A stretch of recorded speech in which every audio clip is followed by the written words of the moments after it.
Hi everybody. This weekend our hearts are with the people of San Bernardino, another American community shattered by unspeakable violence. We salute the first responders, the police, the SWAT teams, the EMTs, who responded so quickly with such courage and saved lives.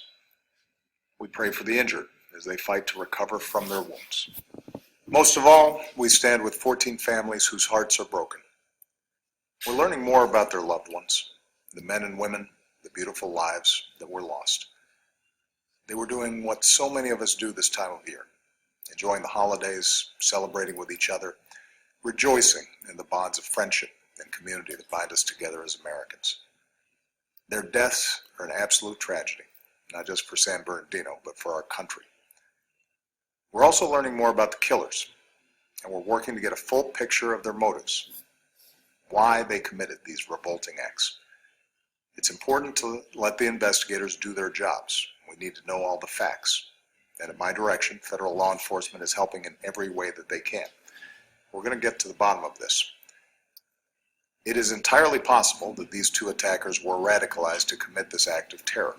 And if so, it would underscore a threat we've been focused on for years: the danger of people succumbing to violent extremist ideologies. We know that ISIL and other terrorist groups are actively encouraging people around the world and in our country to commit terrible acts of violence, oftentimes as lone wolf actors.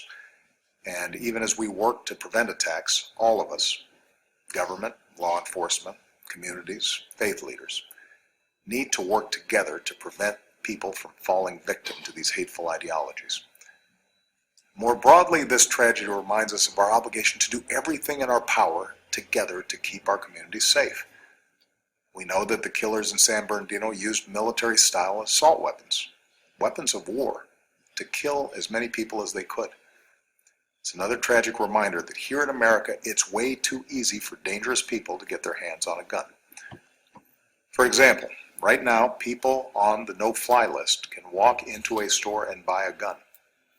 That's insane. If you're too dangerous to board a plane, you're too dangerous by definition to buy a gun. And so I'm calling on Congress to close this loophole now. We may not be able to prevent every tragedy, but at a bare minimum, we shouldn't be making it so easy for potential terrorists or criminals to get their hands on a gun that they could use against Americans.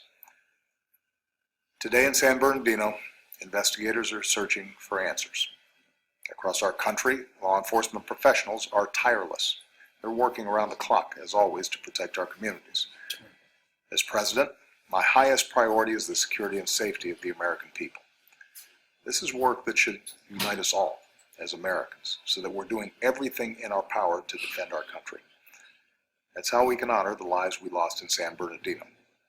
That's how we can send a message to all those who would try to hurt us. We are Americans. We will uphold our values in our free and open society. We are strong and we are resilient, and we will not be terrorized.